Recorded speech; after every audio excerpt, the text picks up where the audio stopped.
Hello everyone, welcome to IGNOU Vidya. आज हम करेंगे प्रीवियस ईयर्स के जो क्वेश्चंस हैं जिनकी डिमांड बहुत टाइम से मुझसे आ रही है, but I am so sorry, मेरी तबीयत ख़राब थी और मैं सब कुछ अकेले ही करती हूँ, तो इस वजह से नहीं कर पा रही थी। आप समझ रहे होंगे इस बात को, तो sorry once again. BPI 102 public administration के प्रीवियस ईयर के क्वेश्चंस लेके आई हूँ। तो सबसे पहले मैंने दिसंबर 2018 के करे हैं, क्योंकि अभी आप 21 में एग्ज़ाम दे रहे हैं, है ना। और लगभग इतने पीछे के क्वेश्चंस जो मैं आपको करवा रही हूँ ना, तो एक वीडियो में एक क्वेश्चन को डिस्कस करूँगी मैं, ज़्यादा नहीं, क्योंकि फिर बहुत वीडियो लेंदी हो जाती है। और जो जो मैं करा रही हूँ ना, यकीन मानिए उसे करिए।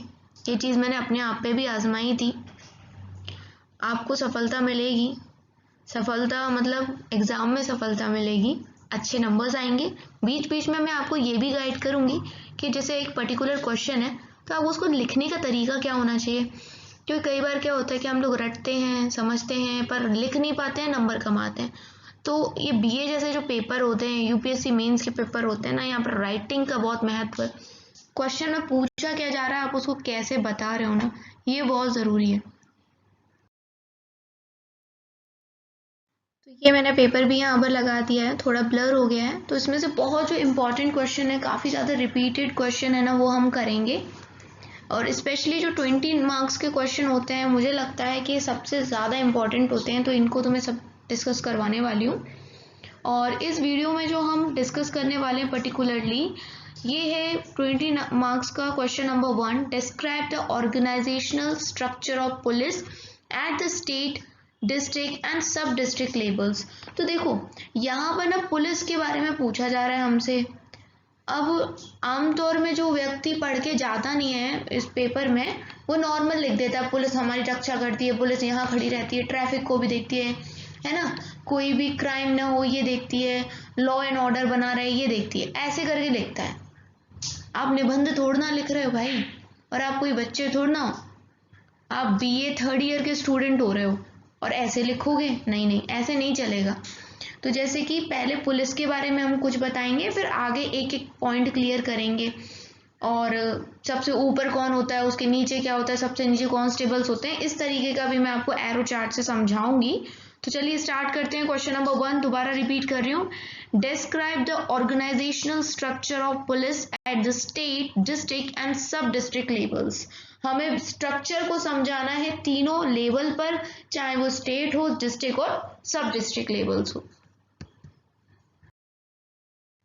तो सबसे पहले हम क्या लिखेंगे अपने आंसर में? इंट्रोडक्शन, थोड़ा सा बताएंगे पुलिस वुलिस क्या होती है। ठीक है, आपको पता है, लेकिन आप जब पेपर दें तो ये सोचें कि चेक जो कर रहा है उसको कुछ नहीं आता। ठीक है।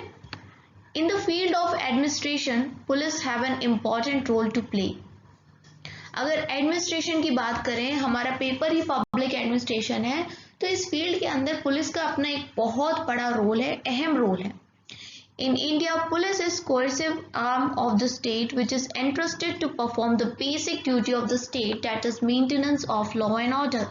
देखो, कुछ शब्द ऐसे होते हैं, जैसे आप पूरा तो रटोगे नहीं इस लाइन को बच्चों की तरह, है ना, लेकिन कुछ वर्ड्स ऐसे हैं, की पॉइंट्स, की वर्ड्स ऐसे हैं जिनको आप रट लो।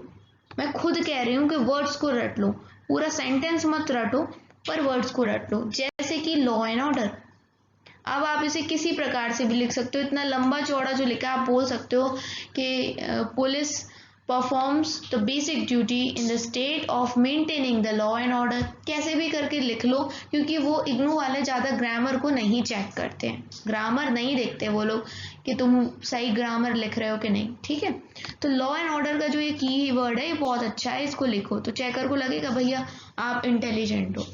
Therefore, law and order administration has acquired significance at the central, state, range, district and sub-district level in the rural and urban areas. जो लॉ एंड ऑर्डर का हमारा एडमिनिस्ट्रेशन है, उसका एक अलग ही सिग्निफिकेंस है। कहाँ कहाँ? अलग अलग जगह पे। जैसे एक सेंट्रल लेवल होता है, आपको पता है, केंद्र हमारा, फिर हमारा स्टेट होता है, रेंज क्या होती है ये मैं आपको बताऊंगी इस वीडियो के ही अंदर, डिस्ट्रिक्ट और सब डिस्ट्रिक्ट उससे भी नीचे, इनके लेबल अलग अलग होते हैं। अगर हम गाँव की बात करें और शहरों की बात करें, दोनों एरियाज में अलग अलग लेबल होते हैं। ये तो जस्ट एक इंट्रोडक्शन है, अगर यहाँ ज़्यादा समझ में ना आए तो कोई दिक्कत की बात नहीं है, डिटेल में मैं आपको इस वीडियो में बता ही दूंगी। Rapid growth of population, industrialization, urbanization, growing political consciousness led to law and order problems. पहले क्या था, जनसंख्या ही नहीं थी इतनी, तो मनमुटाव नहीं थे। अब जनसंख्या बढ़ रही है, इंडस्ट्रियलाइजेशन हो रहा है, शहरीकरण हो रहा है, लोग शहरों में जा रहे हैं, ज़्यादा चतुर हो रहे हैं, लोग एक दूसरे से जलना सीख रहे हैं, क्राइम्स बढ़ रहे हैं, तो इसकी वजह से जो लॉ एंड ऑर्डर वाली प्रॉब्लम है ये भी बढ़ रही है। अब पॉपुलेशन बढ़ गया है, लोगों ने और ज़्यादा गाड़ियां खरीद ली हैं, तो वहाँ ट्रैफिक भी ज़्यादा होता है, तो ट्रैफिक पुलिस तैनात करनी पड़ती है हमें, समझ रहे हो।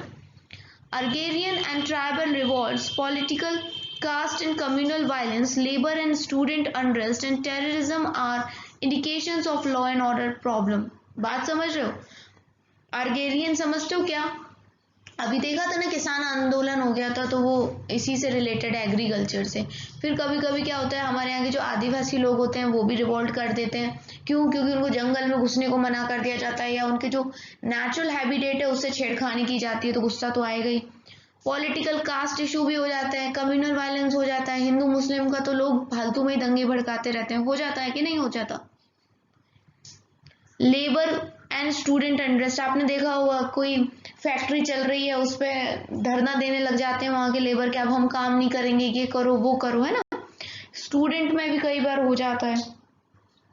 और टेररिज्म तो सबसे ज्यादा बुरी प्रॉब्लम है ही। तो इन सब चीजों के कारण लॉ एंड ऑर्डर की जो व्यवस्था है उसमें प्रॉब्लम आती है।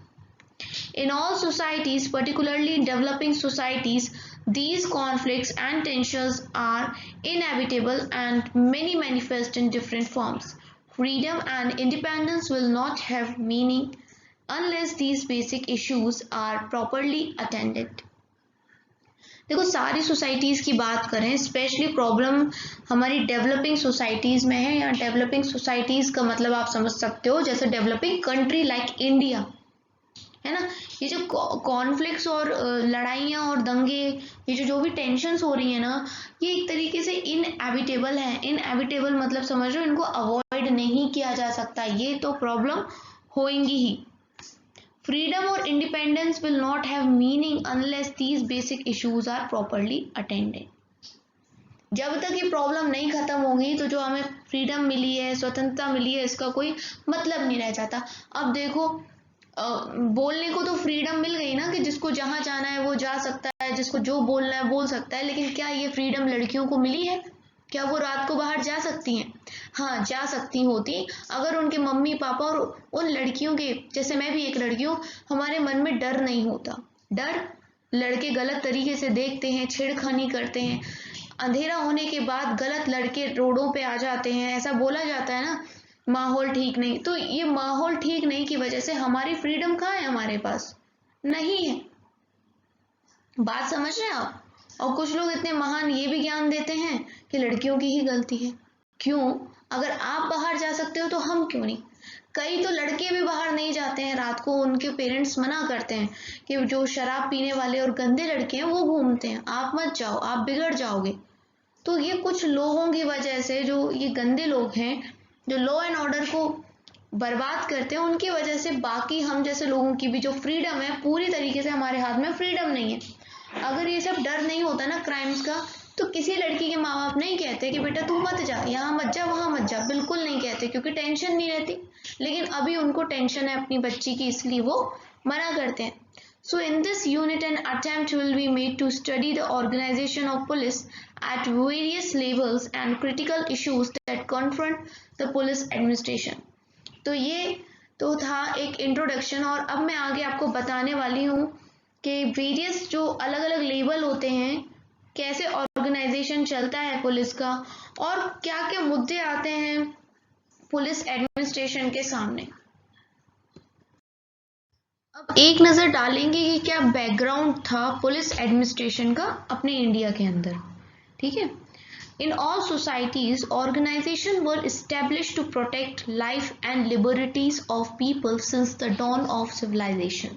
With the passage of time, complexities in the nature of societies have led to the creation of modern police. देखिए, कोई भी सोसाइटी हो, कहीं के भी लोग हों, तो उन्होंने कोई ना कोई ऐसे ऑर्गेनाइजेशंस बनाए थे पहले भी। देखो, बहुत पहले के टाइम में अगर पुलिस का नाम नहीं दे रहे तो भी एक आर्मी टाइप की या कुछ लोग ऐसे तैनात किए जाते थे जो सुरक्षा करें, लोगों की जान बचाएं, है ना, लोगों के साथ खिलवाड़ ना हो, ये हर तरह की सभ्यता में हो रहा था, सभ्यता, सिविलाइजेशन। और जैसे जैसे टाइम बीतता गया, लोगों की सोसाइटीज में बदलाव आए, वैसे ही नए जो मॉडर्न पुलिस है ना, वो भी हमारे सामने निकल के आई। क्योंकि जो पहले की जो भी पुलिस जैसे ऑर्गेनाइजेशंस थे, सोसाइटी में चेंज आया तो हमने उसमें भी चेंज कर लिया, और हम आखिरकार कहाँ पहुंच जाते हैं, आज की मॉडर्न पुलिस के ऊपर। In European context the term police refers to a force for the city and police officer was known as nagarpal, which means protector of city and governance based on dharma and danda. देखो, अगर police समझा जाए तो police क्या है, Europe के लोगों की समझ से पुलिस क्या है, तो ये एक सिटी की फोर्स है। हमारी आर्म्ड फोर्सेस है ना, 3, कौन कौन सी है, Indian navy, Indian air force and Indian army. तो उसी की तरह हमारी कुछ फोर्सेस हैं जो स्टेट की होती हैं, जो एक सिटी की होती हैं, और उसको हम पुलिस कह रहे हैं अकॉर्डिंग टू यूरोपियन कॉन्टेक्स्ट। ठीक है, अब पुलिस ऑफिसर को क्या बोलेंगे, नगरपाल, क्योंकि नगर यानी सिटी, और सिटी का देख रेख कर रहा है, प्रोटेक्ट कर रहा है, वो नगरपाल हो गया। ये क्या करता था, सिटी की प्रोटेक्शन करता था। और ये जो प्रोटेक्शन देता था और गवर्नेंस करता था, किस पे बेस्ड होता था, धर्म और दंड। दंड यानी पनिशमेंट, और धर्म मतलब धर्म के रास्ते पे चलना है। अगर आप धर्म के रास्ते पे नहीं चल रहे, इट मीन्स आप कुछ गलत कर रहे हो, और गलत कर रहे हो तो आपको क्या मिलेगा, दंड मिलेगा। दंड नीति was an important ingredient of statecraft. Manu talked about the prevention and detection of crime and also a system of collecting intelligence during the Vedic period. Vedas referred to different kinds of crimes and punishment for the criminals. देखो, जैसा कि यहाँ पर हम बता रहे हैं, background देख रहे हैं, अभी आपको ऊपर यूरोप के लोगों के कॉन्टेक्स्ट से पता चला कि क्या है पुलिस एडमिनिस्ट्रेशन एंड ऑल। अब यहाँ पर मनु की बात आ गई है, वेदों की बात आ गई है कि वेद हैं जो हमारे, कितने वेद होते हैं हमारे, 4 वेद होते हैं, ऋग्वेद, सामवेद, यजुर्वेद और अथर्ववेद। इन वेदों में भी बताया गया है किसके बारे में, अलग अलग क्राइम के बारे में। और जो आप गुनाह करते हो, क्राइम करते हो, तो उसकी पनिशमेंट कैसी होगी, क्या प्रोसीजर होगा, ये इन वेदों में भी बताया गया। उसके बाद की बात करें, मौर्यास की बात करें, मौर्य आप समझते हो, हिस्ट्री पढ़ी है थोड़ी बहुत, ये नहीं पढ़ी, नहीं पढ़ी तो मैं बता देती हूँ, कुछ नाम ऐसे बताऊंगी आप कनेक्ट कर पाओगे। वो नाम है, देखो, मौर्यास में जैसे चंद्रगुप्त मौर्य, इनको बनाने वाले थे हमारे चाणक्य, ठीक, जिनका एक और नाम है कौटिल्य और तीसरा नाम है विष्णुगुप्त, 3 नाम है चाणक्य के।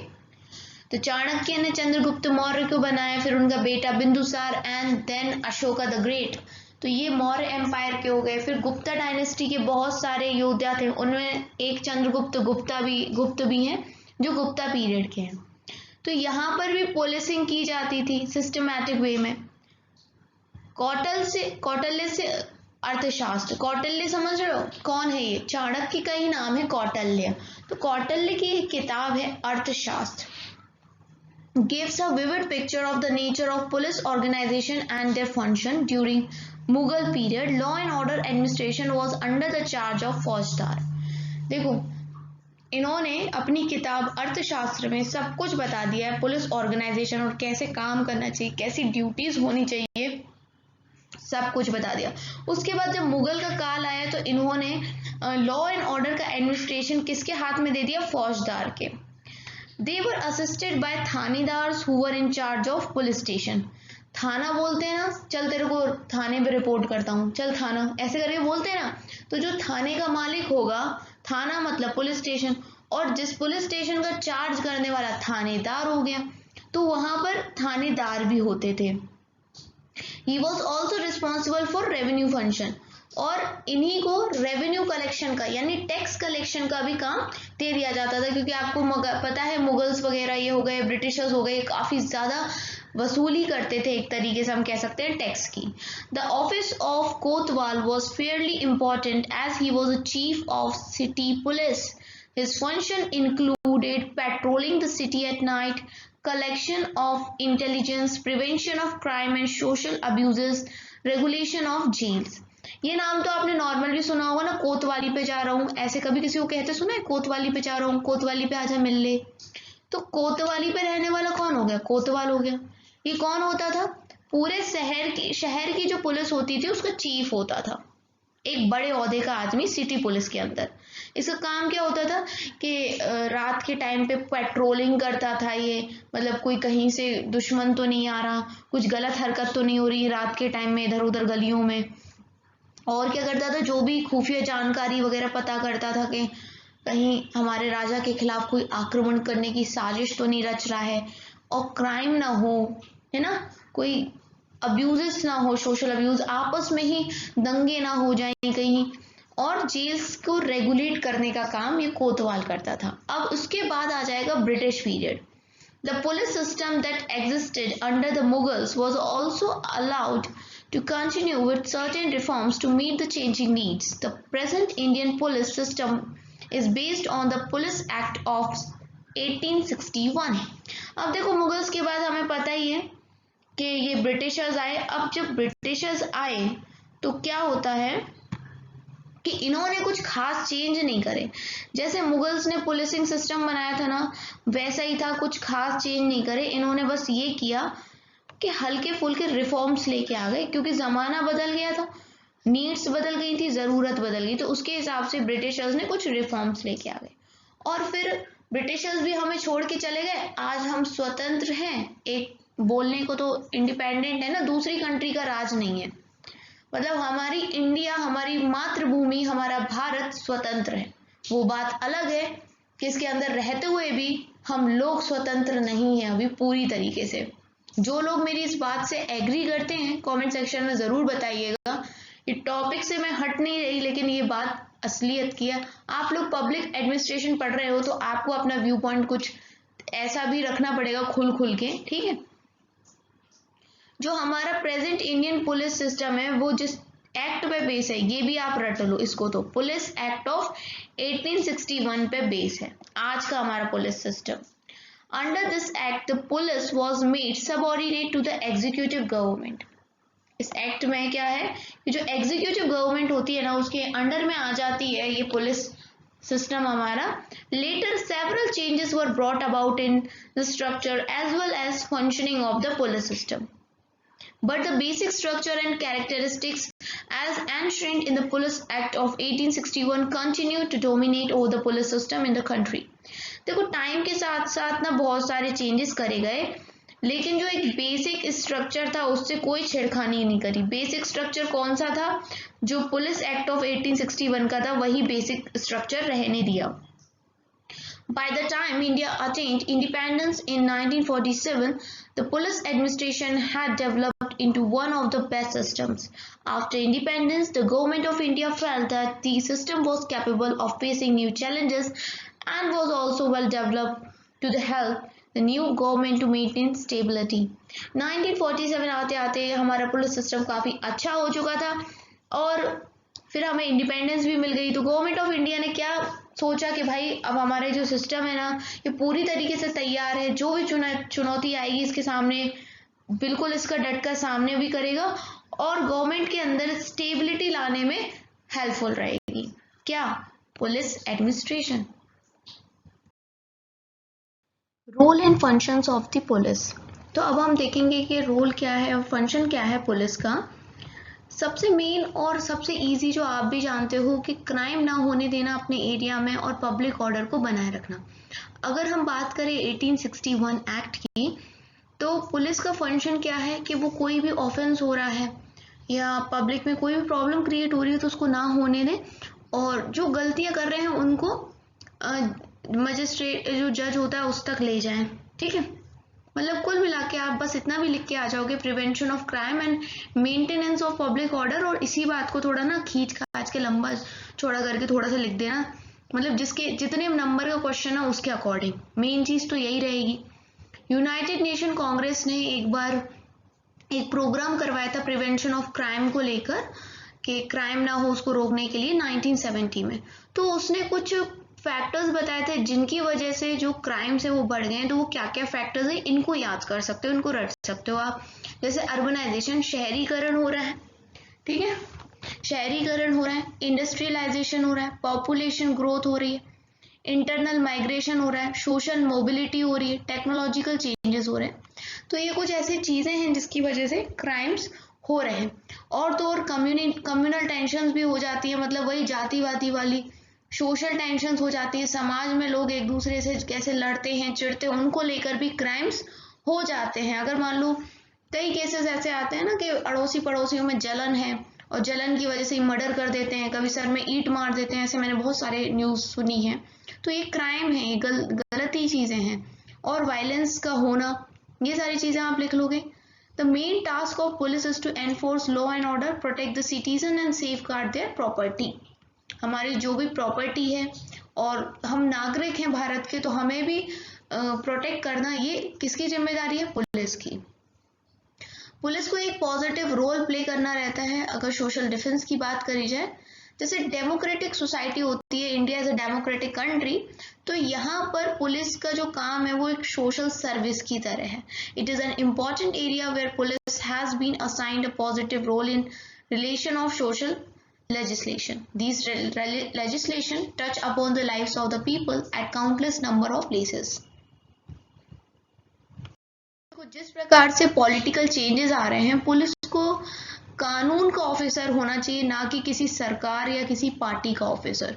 मतलब पुलिस ऑफिसर का झुकाव बीजेपी, कांग्रेस या किसी पर्टिकुलर पार्टी जैसे आप हो गई, इनकी तरफ ना होके जो कानून है, जो उनको शपथ दिलाई जाती है ना वर्दी को पहनने से पहले, उसका पालन करते हुए उनके दिमाग में चीज होनी चाहिए। मतलब किसी पर्टिकुलर हिंदू, मुस्लिम या किसी पर्टिकुलर कम्युनिटी या कास्ट की तरफ झुकाव नहीं होना चाहिए।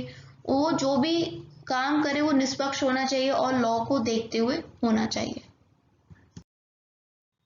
नेशनल पुलिस कमीशन को सरकार ने बनाया था, भारत की सरकार ने 1977 में। तो उसके अंदर कुछ ड्यूटीज और रिस्पॉन्सिबिलिटीज का जिक्र किया गया है कि पुलिस को ये ड्यूटीज और रिस्पॉन्सिबिलिटीज निभानी चाहिए। जैसे कि वही पब्लिक ऑर्डर को प्रमोट भी करना चाहिए, आगे बढ़ाना चाहिए और बना के रखना चाहिए पब्लिक ऑर्डर। फिर अगर कोई क्राइम होता है तो उसकी इन्वेस्टिगेशन करना, ये इनकी रिस्पॉन्सिबिलिटी होती है। Identify problem and situation that are likely to result commission of crime, है ना। तो वो जो प्रॉब्लम होती है और ऐसी सिचुएशन अगर बन रही है जिसकी वजह से कोई क्राइम हो सकता है, तो उनका पता लगाना भी पुलिस का काम है। ऐसा नहीं है कि जब क्राइम हो जाए तभी आए, उससे पहले भी इनको नजर रखनी चाहिए। Reduce the opportunities for commission of crime through preventive petrol and other appropriate police measures. मतलब पहले से ही इतना इनको पेट्रोलिंग रखनी चाहिए, इधर उधर देखते रहना चाहिए कि क्राइम हो ही ना, ठीक है। Aid and cooperative with other relative agencies in implementing appropriate measures for prevention of crime. Police को सिर्फ अपने ऊपर ही नहीं, और भी जो दूसरी एजेंसीज होती हैं उनसे तालमेल बना के रखना चाहिए, सो दैट वो एकजुट होकर प्रिवेंशन ले सकते हैं, सो दैट जो एरिया है उसमें क्राइम ना हो। Aid individuals who are in danger of physical harm. अगर कोई भी व्यक्ति किसी खतरे में है, फिजिकल हार्म हो सकता है उसको, तो उनकी सहायता करना। Create and maintain a feeling of security in the community. ये ड्यूटी है, ये रिस्पॉन्सिबिलिटी है एक पुलिस की, कि उनको क्या करना है, लोगों के मन से डर हटाना है और उनको ये फीलिंग देनी है, आश्वासन देना है कि वो सिक्योर है।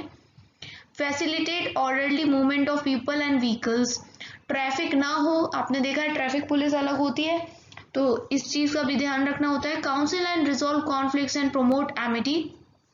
कई बार जो लड़ाई वड़ाई हो जाती हैं, पड़ोसी में हो जाती हैं, तो इस तरह के झगड़ों को सुलझाना, है ना, और पीस को बनाए रखना, ये काम है पुलिस का। Provide other appropriate services and afford relief to people in distress situation and police administration field and local administration. तो जो एप्रोप्रिएट सर्विसेज होती हैं, अगर मान लो कोई भी सिचुएशन खराब है किसी आदमी की, तो उनकी हेल्प करना, मान लो कोई नेचुरल हजार्ड ही क्यों ना आ जाए, तब भी इनका ये कर्तव्य बनता है कि वो जाके उस पर्टिकुलर जगह पे मान लो भूकंप भी आ गया तो हेल्प करें लोगों की। Collect intelligence relating to matter affecting public peace and crime, including social and economic offenses and national integrity and security. तो इन लोगों को पहले से ही नज़र रखनी चाहिए। कई बार हम सुनते हैं ना कि टेररिस्ट वहाँ बम गिरा रहा है ये, तो इस तरह की गतिविधियों पे भी इनका ध्यान पहले से ही होना चाहिए, है ना। और जहाँ भी इनको लगता है कि पब्लिक पीस खतरे में है और क्राइम हो सकता है, तो देखो ये चीज़ ना पहले एकदम से नहीं करता है कोई भी। टेररिस्ट भी बहुत पहले से ही प्लानिंग प्लॉटिंग करते हैं कहीं पर अगर इन्हें बम गिराना हो या कुछ भी करना हो, तो इन सब गतिविधियों पे इनका ध्यान होना चाहिए, क्योंकि ये आफ्टर ऑल नेशनल इंटीग्रिटी और सिक्योरिटी का ही एक हिस्सा है। अभी तक के वीडियो के अंदर मैंने आपको एक इंट्रोडक्शन दिया पुलिस के बारे में, उनकी ड्यूटीज़ बताई, रिस्पॉन्सिबिलिटीज़ बताई, क्या रोल एंड फंक्शन होते हैं पुलिस के वो बता दिए। तो यहाँ तक तो आपको अपने हिसाब से लिख के ही आना है। क्वेश्चन पेपर में स्टार्टिंग आप ऐसे ही करें, उसके बाद जो आपसे सेंटर लेवल और स्टेट लेवल के बारे में जो पूछा गया है, डिस्ट्रिक्ट और सब डिस्ट्रिक्ट लेवल के बारे में जो पूछा गया है, हेडिंग डाल डाल के आप लिखें। तो वीडियो ज़्यादा लंबी ना हो इसलिए अब मैं नेक्स्ट पार्ट लेके आऊँगी और उसके अंदर मैं आपको सेंटर लेवल, स्टेट लेवल ये सब बताऊँगी, ठीक है। अगर आपको वीडियो हेल्पफुल लगता है तो लाइक करें, शेयर करें अपने फ्रेंड्स के बीच में और सब्सक्राइब तो ज़रूर ही करें। Thanks for watching IGNOU Vidya.